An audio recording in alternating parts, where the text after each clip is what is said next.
All right, everybody, welcome back to the channel. Got another news feed here for you. This one, very interesting, because this new truck to replace the Humvee, okay, see right here, Zero Armor, Army taps GM for Humvee replacement. This is huge. Okay, Humvee was a beast of a machine, and what they're replacing with it is very interesting, and General Motors is going to make it. So here's an example of it right here. And what it is this United States Army has reinvented or revealed its plan to replace the Humvee with an unarmored light truck based on civilian model. The Infantry Squad Vehicle, ISV, is made by GM Defense and is based on the Chevy Colorado ZR2. Interesting. It was chosen by the military thanks to Ukraine war and a change in future of warfare. So you might be thinking, why would they go with an unarmored vehicle where the Humvee was armored vehicle, and what are they doing with it? It's pretty interesting. It says, but it's an unarmored open truck that won't even protect soldiers from small arms fire. Is it a good idea? The Pentagon acknowledges it as a risk, but it also believes the world is changing, and what the ISV lacks in armoring, it makes up for in its speed and maneuverability. This is based on a ZR2. Okay, this thing is going to be a capable beast and lightning quick. I mean, you're probably going to just think of what this could do, is what a ZR2 could do. And it comes from watching drones take out heavy armored vehicles in Ukraine, including the infamous turtle tanks used by Russia to protect against drone attacks. Drone operators were able to use the diminished visibility and maneuverability of those armored vehicles against them, hitting at critical points to kill and seriously maim soldiers inside. Another big advantage to the ISV is the fact that most of its parts are shared with the Colorado ZR2, so they are readily available. Except to us, to customers, okay? If we have a part go bad, we can't get it, but they can, which is good. Military needs it. You can repair it anywhere on Earth as long as you have access to a commercial parts rather than special military vehicles with special military parts. That's what this guy said. That's a good advantage. Well, for the reasons some are liking it to the original Jeep used in World War II, those were purpose-built for the military and weren't modified civilian vehicles. However, the lightweight, maneuverable nature of the Jeeps are something they have in common with the ISV. Okay, again, ISV stands for Infantry Squad Vehicle.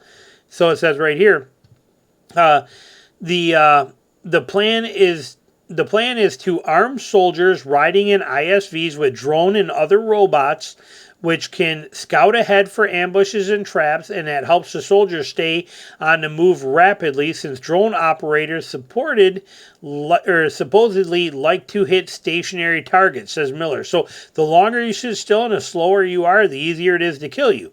With this being based on a ZR2, here it is right here, based on this is a Chevy Colorado ZR2. Go anywhere, get through anything, get her done, reliable, bulletproof, proven design, and capable, and it's going to let them move fast and keep them alive by the speed that they can go and what they can and can't go through, rather than a Humvee being slower and armored. Very interesting plan here. So there it is. It says not everyone sold these ISVs will fare well in future combat. However, the UK already jumped on board back in June, and other NATO member nations will likely use them as well. Russia, China, and others are likely weighing what kind of threat these trucks will pose in future theaters. Very interesting to see. So, but that right there, what we're seeing right here, is basically a Colorado ZR2 set up for military use on there, which I found very, very interesting. And I think it's perfect pick when you think about it. I mean, this thing can run fast, do it all. I'm impressed. Pretty exciting. I'm anxious to see how it actually turns out and what happens with it. Another GM news here, too. The Canyon offers a safety feature the Colorado doesn't. And it says, no secret that the GMC and the Chevy are very similar. Same chassis, powertrain, features, content, even assembly lines.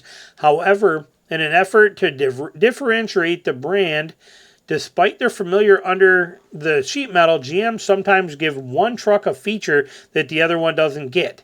For example, there's one safety feature that's optional in the Canyon, but not available in the Colorado. And see, that when it comes to safety features, My opinion is they should all be free and they should be included in every single vehicle. These are things that save lives. And to put them only in upper trims to get people to go to higher ones, I think should be against the law. If you come up with tech that is to make a vehicle safer, it should be automatically implemented and included in every single trim level, is my opinion. Maybe not fleet if you want, something like that. But for the most part, every consumer vehicle should have this technology. Same with LED headlights. I feel that way about all this stuff. It pisses me off when they don't. What is this feature? It is called GM Safety Alert Seat. Okay, GM Safety Alert Seat. It's been standard on the AT4X and the Denali variants on the GMC Canyon since 2023, but doesn't appear on the options list at all for the Chevy Colorado. Interestingly enough, the Colorado is GM's only USDM pickup truck that does not offer this feature. Pretty interesting here. The Safety Alert Seat is one of the most distinctive GM safety feature technologies out there. Rather than using beeps and chimes for people that are, like for blind spot monitoring, for anything like that, the Safety Alert Seat will send vibrating pulse or vibrational pulse through the left, right, or both sides of the seat, depending on the location of the detected threat. The feature integrates with other safety and convenience systems such as forward collision alert, rear cross traffic alert, and other rear parking assist to give drivers focus and aware without overwhelming them with sounds. The system can also be configured via onboard alert type menu. So here it is. You can see it right here. Like here in your seat, you will feel it. If there's a car coming up next to you on your side, vroom, vroom, vroom, vroom, these kind of things that you're seeing here. The only other GM vehicle in the U.S. without Safety Alert Seat as standard optional equipment are the Colorado, the Colorado, but also the Corvette, the Chevy Express, and the GMC Savannah commercial vans, the Chevy Silverado MD commercial truck, and the 4 subcompact crossovers, the Trax, the Trailblazer, the Invista, and the Encore. We asked you find people in the poll earlier this week whether you actually use this feature in your GM vehicle or if it's turned off. We were surprised by how beloved the feature is, with a whopping 82% of you saying you find it useful. Very cool, and that you use it. So there you go, pretty neat. But that you're not getting this in the Colorado, but you can get this in the Canyon. Something to think about. Now you can get it in the Canyon, but it has to be in the AT4X and it has to be a Denali version of it. But it is an option for you there. Like I said, safety features, I think, should be everywhere. Next one on here for you real quick to finish it out. Ford Authority is on a mission to shut down AI-generated misinformation. Now, keep in mind, YouTube just put something out on that, too. I just watched a video where YouTube is cracking down and demonetizing all AI content, all AI digital created BS, false kind of type of content, because people don't want to watch it. So they're demonetizing them, they're cracking down on them. Nobody wants that artificial stuff. And but Ford Authority is saying they're fed up with it too. Even Google's AI overview is back at it, amplifying details from spam YouTube channels. Okay, that's a problem. YouTube channels. Okay, these guys can use AI to make all this misinformation BS crap out there. And these channels are doing it, and then Google's AI sees these channels, doesn't know they're junk, and uses the information in Google's AI system, giving us more information. This is about the 2026 F-150, and unfortunately, they couldn't be further from the truth. Let's get it out of the way. 2026 F-150 will be a real model, but Google's AI overview gives out completely untrue information about the pickup. It's right in its first sentence. The 2026 Ford F-150 is expected. It's right in its first sentence here. So, but the 2026 Ford F-150 is expected to feature design refinements, updated technology, new appearance packages. Simply put, no, it's not. They're not.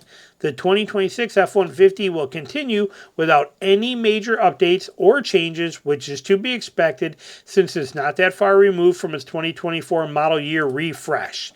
So, it says here, most laughable is potential availability of the Dark Horse package in the F-150. We don't even think we need to tell you how false that is. It's only in the Mustang, and that's that. So anyway, what they're telling you here is don't believe the crap that you're hearing all the time, especially when you're looking at the AI stuff. And it's not Google AI that's the problem. It's this stuff right here. These scam, these spam YouTube channels with their false stuff. We all see them. They pop up in my news feed all the time, and you know it's AI generated. You know it's complete BS. You know it's a crock of crap. And well, Google AI feeds off of some of that stuff. They have to. They feed off of everything, and it makes all this stuff bad.